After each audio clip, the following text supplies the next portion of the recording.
What if the only thing a person overheard behind their back was praise and applause? At Stand for Kind, we're flipping the script on gossip. Instead of talking behind their back in a negative way, we're spreading kindness behind their back. It's called the Lemon Challenge. Why lemons?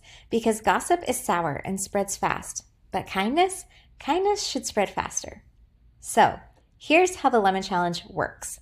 Step 1, record a short video sharing something kind about a person behind their back. Step 2, tag them so they hear it, and then tag 3 other people and challenge them to do the same. Step 3, use the hashtag behind their back and tag @StandForKind.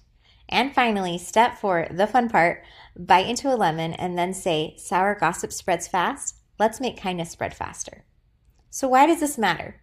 Did you know that 96% of teens admit to spreading nasty rumors?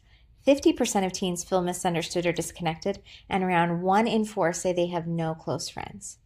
But here's the thing, it doesn't stop after high school.